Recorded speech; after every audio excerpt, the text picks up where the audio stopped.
저는 이제 오늘 주기도문의 마지막 마침표라고 할 수 있는 아멘에 대해서 오늘 살펴보려고 합니다. 지난 시간에는 성령에 대해서 살펴봤는데 오늘 마지막 아멘에 대해서 살펴보겠습니다. 이 짧은 단어 뭐 그렇게 신경 쓸 필요가 있을까라고 생각할 수 있을 것 같은데요. 그러나 하나님의 말씀은 어떻습니까? 1.1획도 하나도 허투루 쓰여진 것이 없다로 우리는 믿습니다. 그렇다면 이 짧은 단어인 아멘에서도 같은 의미, 깊은 의미를 하나님께서 우리에게 준비해 놓고 계신다라고 저는 믿을 수 있습니다. 아멘은 사실 언약적인 용어라고 할 수 있습니다. 하나님께서는 아담으로부터 시작하여 구속사의 흐름 가운데서 수많은 언약을 맺으셨죠. 언약을 맺으면서 하나님은 이스라엘 백성들과 우리와 가까이 맺기를 원하셨습니다. 구속사는 언약 관계의 역사라고 할 수 있습니다. 그런 언약적 맥락 속에 사실은 이 짧은 한 단어가 있습니다. 오늘 이 아멘이라는 단어가 언약적 맥락 속에서 어떻게 쓰였는지를 우리가 한번 살펴보겠습니다. 그리고 나서 이 언약이 기도 가운데, 즉 예수님의 이 기도 가운데 어떻게 위치되어 있는지, 어떤 의미가 있는지 살펴보고 새언약 백성인 우리에게 이 아멘을 적용해 보려고 합니다. 자, 하나님의 말씀을 우리 잘 들어주시기 바랍니다. 우리는 보통 아멘 할 때 이 기도가 마친다라고 생각하죠. 그러나 사실 아멘이란 뜻 자체가 끝을 의미하지는 않습니다. 아멘은 사실 히브리어로는 아만, 그래서 참되고 확실하다라는 뜻을 가지고 있습니다. 예를 들어 창세기 15장 6절에 보면 이렇게 말씀하죠. 아브라함이 여호와를 믿으니 여호와께서 이를 그의 의로 여기시고 라고 말씀하고 있습니다. 자, 이 15장은 어떤 내용이죠? 하나님께서 아브라함과 언약을 맺는 장면입니다. 언약을 맺는 장면에서 하나님께서 아브라함이 지금 이 자신한테 자녀를 주겠다는 이 약속이 정말 확실하다는 것을 다시 한번 누차 확인해 주기 위해서 이제 하늘의 별을 딱 보여주시면서 네가 한번 하늘의 별을 한번 세어려 봐라. 셀 수 있겠느냐? 셀 수 없습니다. 그만큼 너희가 네 자녀가 많을 거다. 이렇게 말씀하시죠. 그래서 아브라함이 어떻게 했습니까? 아만, 믿습니다. 이렇게 고백한 것이죠. 여기서 아멘이라는 표현이 나온 것입니다. 히브리어로 똑같은 아멘을 사용하였던 것이죠. 하나님께서 말씀하시니 아브라함은 그것에, 약속하시니 그것에 아멘이라고 한 것입니다. 하나님의 말씀은 참되고 확실하다는 뜻으로 아멘 이렇게 한 것이었습니다. 근데 어떤 일을 우리가 참되고 확실하다고 믿고 아멘이라고 말하는 것은 사실은 조금 더 언약적 맥락 안에서 이해해야 합니다. 이 창세기 15장은 사실은 창세기 12장의 흐름 가운데 15장이 놓여 있죠. 그렇다면 하나님께서 사실 아브라함에게 그 전에 이미 아브라함에게 약속을 하셨다라는 것을 알 수 있습니다. 이 언약의 흐름 가운데 이 아브라함이 이 아멘이라는 것을 사용했다라고 할 수 있죠. 또 다른 언약적 그 맥락이 어디 있냐? 우리가 출애굽 2세대들에게 하나님께서는 이렇게 말씀하셨죠. 너희가 가나안 땅에 들어가거든 이제 딱 들어가게 될 것인데 그러니까 율법을 낭독할 경우가 생길 것이니 너희가 율법에 대해서 아멘 해라라고 명령합니다. 이 언약의 갱신 장면인데 한쪽은 그리심산에, 한쪽은 에발산에 이렇게 이제 두 부류로 나눠져서 세워지죠. 그리고 나서 이 레위인들이 율법을 반포하도록 이 모세는 명했습니다. 그게 지금 본문에 보면 이 신명기 27장에 그 기록이 되어 있는데 신명기 27장 11절부터 26절까지가 그 어떻게 아멘 해야 될지에 대해서 모세가 아주 구체적으로 자세하게 설명하고 있는데 우리 그 중에 한 예를 한번 찾아볼까요? 27장 25절 26절입니다. 27장 25절 26절 우리 한번 한 목소리로 한번 읽어보겠습니다. 시작. 무죄한 자를 죽이려고 뇌물을 받는 자는 저주를 받을 것이라 할 것이요 모든 백성은 아멘 할지니라. 26절. 이 율법의 말씀을 실행하지 아니한 자는 저주를 받을 것이라 할 것이요 모든 백성은 아멘 할지니라. 자, 사실 복을 주는 장면, 복을 비는 장면에도 나오고 그림산이죠. 그리고 에발산에서는 특별히 저주에 관련되는 내용인데 둘 다 분명히 이 모세가 율법을 통해서 선포하라고 했고 그리고 그거에 대한 응답으로 아멘 했을 것입니다. 실제로 여호수아서 8장에는 이 여호수아가 그 모세의 명을 받아서 그대로 율법을 선포했다라고 기록하고 있습니다. 그리고 분명히 이 여호수아의 이 율법 앞에, 모세 율법 앞에 이스라엘 백성들은 아멘 했습니다. 충분히 우리는 그렇게 생각해 볼 수 있습니다. 이것이 언약 갱신 과정에서 응답으로서의 아멘을 반복적으로 표현하는 대표적인 예라고 할 수 있습니다. 율법이 낭독될 때 이렇게 하는 자들은 저주를 받을지니 라니까 이스라엘 백성들이 아멘이라고 대답하였고 이렇게 하면 축복을 받을 것이다 라는 말에 이스라엘 백성들은 아멘 대답했다는 것이죠. 그렇게 아멘이라고 대답함으로써 이 언약의 맥락 안에서 언약의 복이나 또는 언약의 저주가 나에게 확실히 임할 것이다 라는 것을 표시를 한 것입니다. 아멘으로 표시를 한 것이죠. 모세는 이스라엘 백성들에게 너희 앞에서 복과 저주를 둔다 라고 말씀하셨고 너희가 하나님의 율법을 아멘으로 받아서 순종하면 복을 받고 혹시나 불순종하게 되면 너희는 율법에 명시된 그대로 저주를 받는다라는 것입니다. 이스라엘 역사는 어떤 역사일까요? 사실 이 아멘 한 대로 그대로 이루어지는 역사다라고 할 수 있습니다. 이스라엘 백성들이 하나님과의 언약을 가볍게 여기고 어떻게 했죠? 우상 숭배하니 하나님께서는 그 아멘한 응답 그대로 이스라엘 백성들을 바벨론 포로로 끌려가도록 했습니다. 그 전에 여러 과정들도 있었죠. 그러나 결론적으로 아멘에 대한 결론적인 응답이 그와 같은 응답이었다라고 할 수 있습니다. 그렇게 하나님의 언약은 복에 대해서뿐만 아니라 저주에 대해서도 참되고 확실하고 구체적으로 이루어 주셨습니다. 자, 성도 여러분, 이처럼 아멘 그 단어 자체가 강력한 말이다 라는 것은 충분히 여러분들이 설득이 되었으리라 생각합니다. 이 단어는 단순히 어떤 사실에 대해 동의한다는 수준이 아닙니다. 맞죠?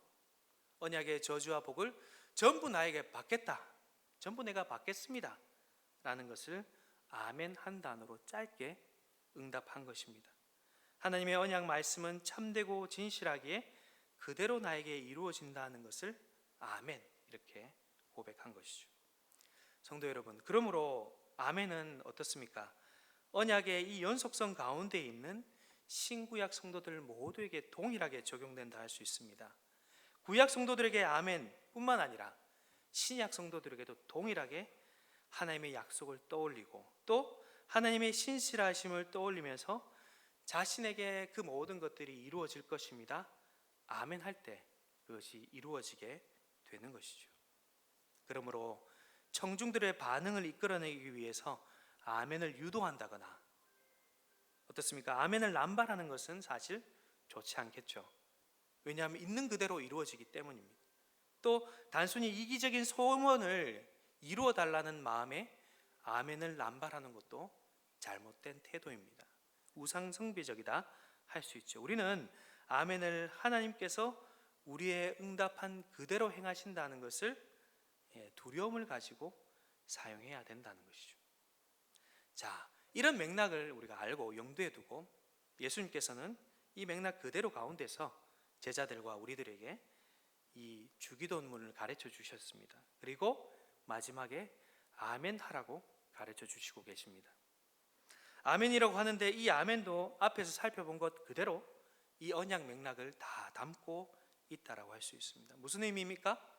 하나님께서 앞에서 우리가 하나님을 위해서 그리고 우리 이웃들을 위해서 했던 간구의 그대로가 그 간구가 아멘과 연결되어 있다. 즉 언약의 이 맥락 안에 그대로 이어져 있다라는 것을 우리는 염두에 둬야 된다는 것이죠. 첫 번째 간구 우리가 잘 알고 있듯이 이름이 거룩히 여김을 받으시오며 라는 간구는 하나님께서 자신의 이름을 거룩하게 하셔 주신다는 기도이죠. 기도인데 여기에도 하나님의 약속이 담겨 있다는 것입니다. 하나님께서 이미 자신의 이름이 거룩하지만 반드시 최종적으로 거룩하게 하실 것이라는 것을, 그 약속을 염두에 두고 아멘 하면서 우리는 기도하게 됩니다. 하나님의 나라와 하나님의 뜻도 동일합니다. 뿐만 아니라 우리를 위해서 구하는 모든 간구, 즉 일용할 양식과 죄사함을 위한 기도, 그리고 시험에 빠지지 않도록 구하는 모든 기도 가운데서 약속이 담겨 있다는 것이죠. 하나님께서 자기 백성들을 향해서 언약 가운데 복을 내려주시다는 그 약속을 담고 있는, 그 약속을 이 아멘과 함께 연결하여서 볼 수 있다라고 할 수 있습니다. 우리의 죄 용서도 마찬가지고, 맞죠? 하나님의 약속을 믿고서 아멘합니다. 시험에 빠지지 않는 것도 하나님의 그리스도께서 사탄을 온전히 물리쳐 주신다는 그 약속을 믿고서 우리는 아멘 하면서 기도하는 것이죠. 이렇게 6가지의 간구를 모두 이 언약적 약속의 맥락 안에서 우리는 주님께 구한다라고 할 수 있습니다. 아멘이라는 단어 속에 언약이 있기에 우리는 이방인과 같이 이거 해주십시오, 이거 해주십시오, 이거 해주십시오, 이렇게 목록을 나열하듯이 기도하지 않겠죠.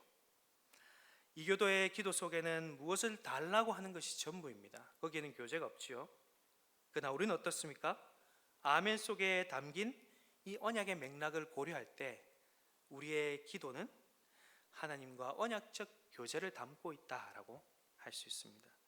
자, 앞에서 우리가 신명기 27장을 살펴봤었는데 이 언약 갱신 장면을 우리가 생각해 볼 때 더더욱 그렇습니다. 이 언약이 교제적인 측면이 있기 때문입니다. 우리가 먼저 우리가 이런 일들을 하지 않겠습니다 하지 않았습니다. 어떻습니까? 언약을 맺을 때는 먼저 하나님께서 자신을 이스라엘 백성들에게 먼저 어떤 분인지를 계시하시죠. 어떤 방식으로 너희들을 구원했는지를 하나님께서는 먼저 밝혀주십니다.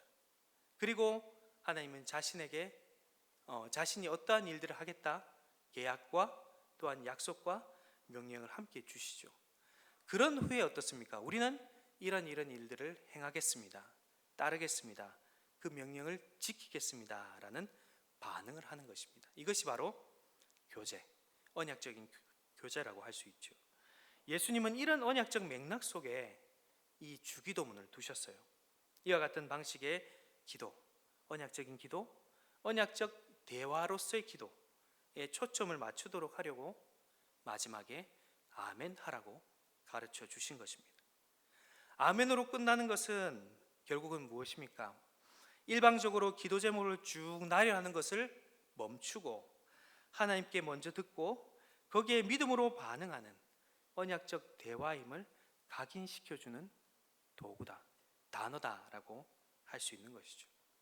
언약 속에서 그 언약을 이루기 위해서 하나님께서 행하실 일을 고백하고 또한 기도하고 우리는 하나님의 언약 말씀을 상기하면서 다시 확신하고 아멘합니다.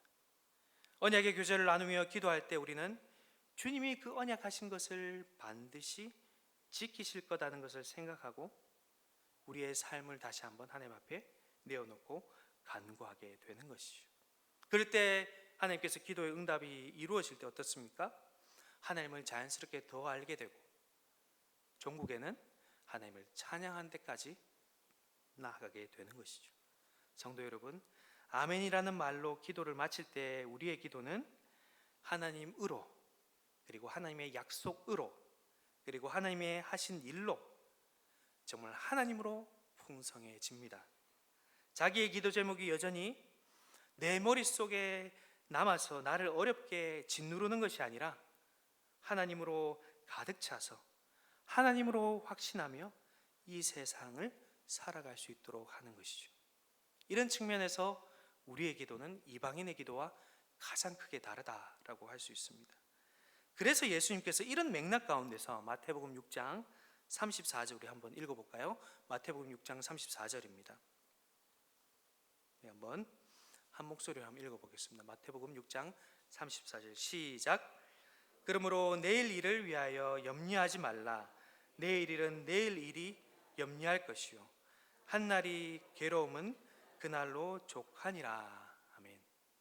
모든 것을 다 채워주실 약속을 하신 분이 내일 일을 염려하지 말라고 명령하십니다. 이 언약 안에서 하나님께서 그 약속을 신실하게 이루어 줄 것이기 때문에 그렇게 확신으로 예수님은 말씀하신 것이죠.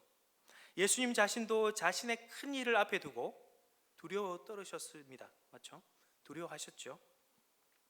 그럼에도 예수님은 내일 일을 염려하면서 구하는 자는 아니셨습니다. 아멘으로 하나님의 약속을 기억하고 그날로 족함을 기억하고 기도하며 나아가셨을 것입니다.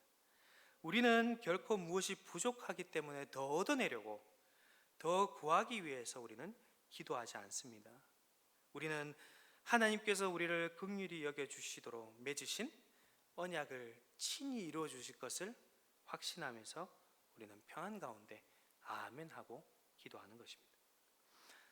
그런 의미에서 이 아멘은 결코 단순한 구호라고 할 수 없습니다.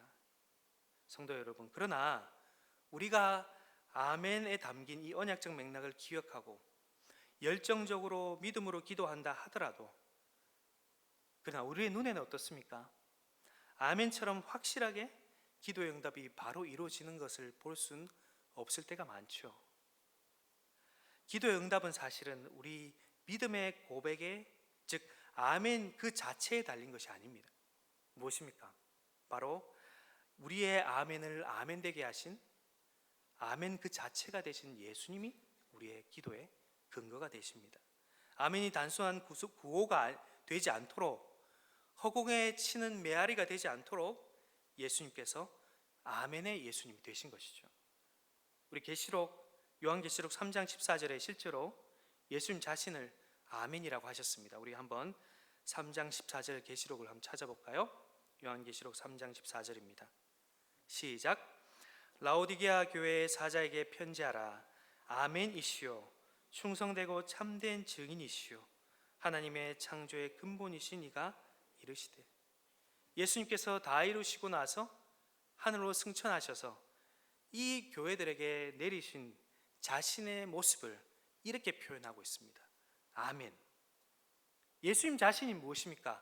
아멘이라십니다. 하나님의 진실함, 신실함의 결정체란 뜻이죠. 그분은 하나님의 신실하심을 온전히 드러내신 분이십니다. 아멘이 몸으로 육화되신 분이란 뜻이죠. 자신의 삶과 사역을 통하여 하나님의 말씀이 반드시 이루어진다는 것을 친히 몸으로 다 보여주신 분이 바로 우리 예수님이십니다. 예수님은 자신의 구약에 있던 모든 예언들이 자신을 통해 이루어지도록 하셨죠. 아멘이 되게 하셨습니다. 또 하나님 나라가 임하고 또 구원과 회복의 은혜가 임하도록 이 말씀이 아멘이 되도록 하셨습니다. 뿐만 아니라 예수님 앞으로도 아멘이 되게 하실 것들이 많이 있습니다. 무엇입니까? 영광스러운 하나님 나라가 더욱더 확장되어 모든 사람들이 찬양하는 그날이 오도록 예수님은 아멘이 되게 하실 것입니다. 그분은 우리가 하나님 나라를 위해 간구하는 모든 기도가 헛되지 않도록 아멘이 되게 하실 것입니다. 고린도서 1장 20절에 보면 하나님의 약속은 얼마든지 그리스도 안에서 예가 되니 그런즉 그로 말미암아 우리가 뭐라고요? 아멘하여 하나님께 영광을 돌리게 되느니라 라고 말씀합니다.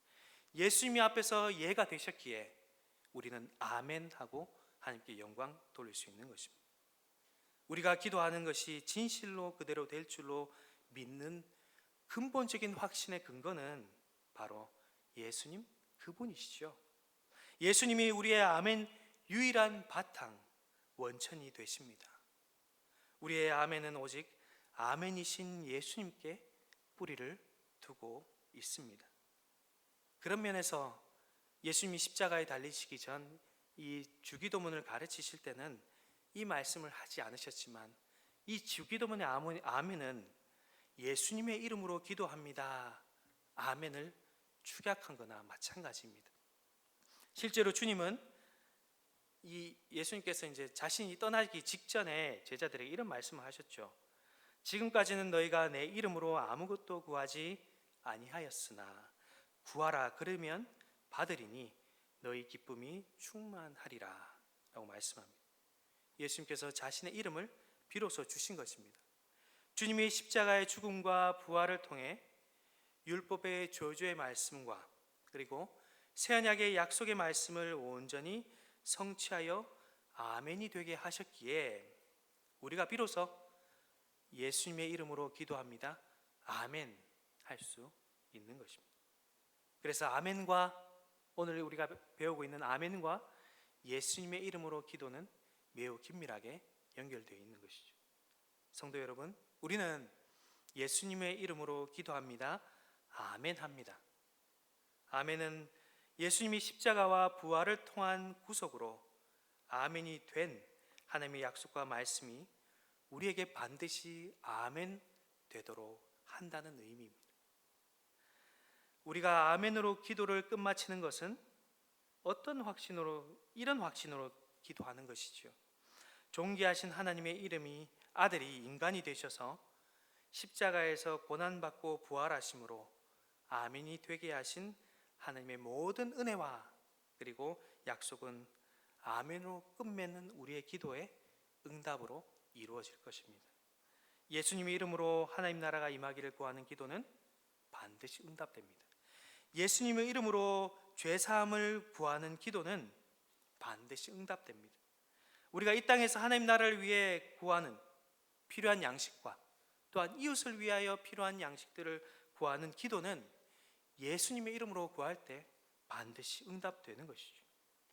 험한 세상에서 시험과 죄와 사탄을 이기고 우리가 주님의 나라에 반드시 들어가게 되는 것은 바로 예수님의 이름으로 기도하기 때문인 것입니다. 주기도는 주님이 십자가와 부활을 통해 아멘이 되게 하신 복음에 우리 안에서 아멘이 되게 하는 능력을 체험하는 기도입니다. 성도 여러분, 우리는 기도할 때 마음에 어떠한 소망이 있기 때문에 기도하죠. 그런데 그 소망이 간절하다 보면 어떻습니까? 그 간절한 마음이 가장 우선이 될 때가 많이 있습니다. 어떤 문제를 놓고 간절한 마음으로 식음을 전폐하고 기도하다 보면 때로는 하나님 앞에 내 이런 모습이 근거가 되어서 기도의 응답이 되기를 원한다라는 마음이 들 때가 많이 있습니다. 그러나 어떻습니까?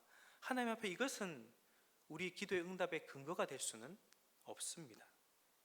기도의 근거는 앞에서도 계속 말씀드렸지만 그리스도께서 이루어 주신 그리스도께서 하신 일 그 자체가 우리의 기도의 근거가 되는 것이죠.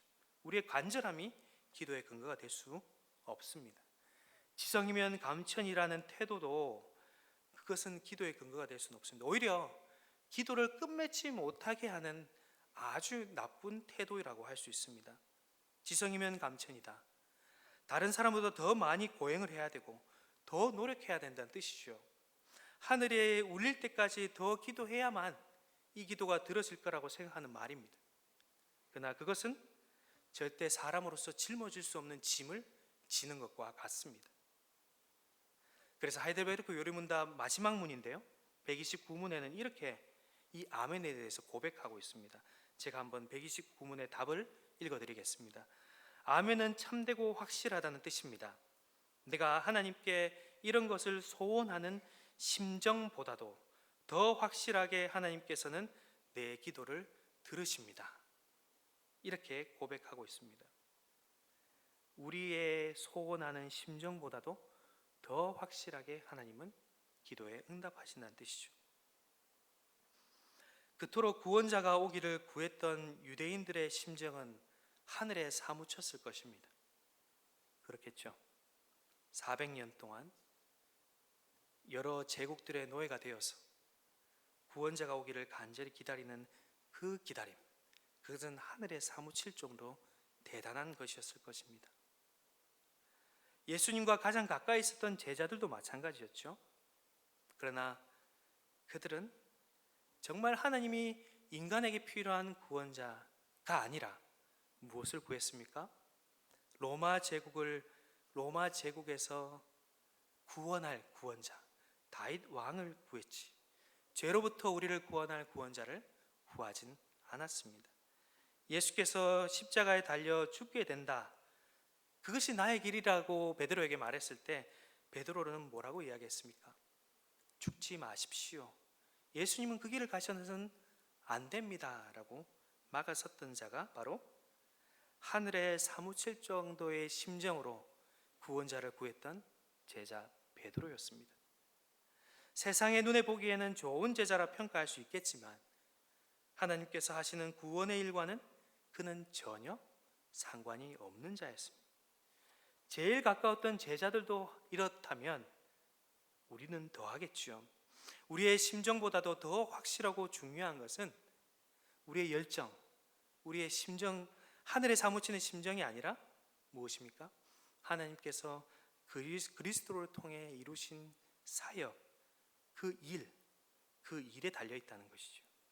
그리스도의 십자가에서 언약의 말씀이 다 이루어졌음을 믿고 아멘 하는 자는 비로소 자기 마음의 소원을 하늘에 사무치는 심정으로 올려드리기보다는 상대화하게 됩니다. 이것 없으면 나는 정말 살 수 없을 텐데, 이런 마음이 아니라 이거 없어도 죽게 하겠어. 하나님께서 나에게 가장 사랑하는 아들을 주셨으니 무엇이 두렵겠니? 라는 마음으로 우리의 마음이 변화되는 것이죠. 이것은 우리의 기도 제목을 하찮게 여긴다는 말은 아닙니다. 다만 그것이 나를 사로잡는 올무가 아니라 나를 걸려 넘어뜨리게 하는 장애물이 될 수 없다는 의미이죠. 그리스도를 주신 하나님께서 하나님의 때에 하나님의 방식으로 이루어 주실 일을 확신하고 아멘 하는 것입니다. 하나님께서 그리스도 안에서 우리에게 주신 것은 정말로 우리의 상상을 훨씬 뛰어넘는 엄청나고 풍성한 것입니다. 우리의 언어로 다 표현할 수 없는 것이죠. 그러한 것을 이미 우리가 받았습니다. 우리는 하나님께서 우리의 생각보다도 더 뛰어난 것을 주실 거라는 것을 확신합니다. 그렇기 때문에 우리는 우리의 소원하는 심정을 뛰어넘어 역사하신 하나님을 바라보며 기도하는 것이죠. 주님께서는 무한한 지혜 가운데서 어떤 것을 기다리는 자들에게 응답하실 때도 있고, 때로는 다른 것으로 우리에게 응답하실 때도 있습니다. 그러나 그런 우리 생각과는 다른 응답을 한다 할지라도 우리는 이것을 통해서 하나님을 더 잘 알게 됩니다. 주님께서 그러한 분이신 줄을 알기 때문에 우리는 더 간절하게 기도하면서 나의 간절함이 아니라 그리스도 안에서 하나님께서 우리의 기도를 들으신다는 그 확신을 가지고 기도하며 예수님을 의지하게 되는 것입니다. 성도 여러분, 아멘은 짧은 말이지만 우리 기도의 근거가 어디 있는지를 분명하게 말해줍니다. 아멘이신 그리스도께서 구원의 일을 다 이루셨기 때문에 우리를 그분 안에서 발견하고 그분의 이름으로 기도합니다. 간절하게 기도하지만 나의 간절함에 집중하지 않고 그리스도와 그 언약을 확신하며 아멘으로 응답하며 기도를 마치게 되는 것이죠. 바로 이것이 주님께서 가르쳐 주신 기도입니다. 이것이 주님처럼 하는 기도입니다. 아멘으로 하나님 안에서 하나님으로 가득 채워지는 저와 우리 모두가 되기를 간절히 바랍니다. 이제 말씀을 맺겠습니다. 주님께서는 아멘이라는 이 짧지만 깊은 의미를 담은 말을 통해서 기도하라고 우리에게 가르쳐 주셨습니다. 모든 약속에 대해 아멘이 되시는 그리스도께서 새 언약을 온전히 이루셨으며 사람의 심정이 아닌 무엇입니까? 그리스도를 근거로 기도하도록 우리에게 가르쳐 주셨습니다. 아멘으로 기도를 마칠 때마다 우리는 믿음의 눈으로 하나님께서 그 기도의 끝자락에서 어떻게 이루어 가시는지 비로소 보게 됩니다. 그러므로 성도 여러분, 하나님이 하실 일에 아멘으로 화답하는 자들이 되시기를 간절히 바랍니다. 뿐만 아니라 성도 여러분, 주님께서 우리에게 주기도라는 선물을 주시기 위해 희생하셨습니다. 자신의 몸을 희생하셨습니다. 주기도를 통해 주님이 고난으로 이루신 모든 구원의 효력과 은총을 우리가 누리게 되었습니다. 주기도에서 우리는 우리를 위해 죽으신 그리고 부활하신 주님을 인격적으로 만나게 됩니다. 오늘 신학에 대해서 배웠지 않습니까? 신학의 방법이 기도라고 말씀드렸습니다. 바로 예수님 하나님의 1인칭 그리고 우리가 2인칭이 되어서 이렇게 서로 인격적인 관계를 맺는 것이 바로 기도이죠. 바로 그 기도를 예수님의 희생을 통해 우리에게 주셨다는 것입니다. 주님과 주기도를 통해 연합하며 주님의 뜻이 우리의 뜻이 되는 것이 바로 주기도를 통해 일어나게 됩니다. 아버지의 이름이 거룩히 여김을 받고 아버지의 나라와 아버지의 뜻이 이 땅 가운데 이루어지는 것이 주님께서 소원한 것이고 주님께서 기도한 것이었는데, 바로 이 주기도 가운데서 우리는 주님의 그 멀리 있던 소원이 바로 우리의 소원이 됩니다. 주님의 멀리 있던 그 뜻이 바로 우리의 뜻이 되는 것이죠. 그리고 비로소 우리는 주님과 함께 기도하게 되는 것입니다. 주기도에서 우리는 예수님의 마음을 담게 되고, 주기도에서 우리는 예수님을 점점 더 닮아가게 되는 것입니다. 그런데 이 주기도문을 우리는 너무나 값비싼 선물을 공짜로 받았습니다. 공짜로 받았기에 어떻습니까? 너무나 쉽게 주기도문을 대하게 됩니다. 이와 같은 의미가 담겨 있음을 까맣게 잊고 살아갈 때가 많이 있습니다. 성도 여러분, 그렇기 때문에 우리는 다시 성령께서 우리를 일깨워 주셔서 주님과 함께 할 수 있는 이 시간, 기도의 시간이 우리의 심령 가운데 풍성하게 자리 잡기를 우리가 기도했으면 좋겠습니다. 주기도로 주님과 함께 아멘으로 응답하는, 그래서 주님이 하실 일들을 목도하며 살아가는 복된 근사랑교회 성도들 다 되시기를 간절히 바랍니다. 네, 우리 함께 찬양하며 기도하고 우리 예배를 마치겠습니다.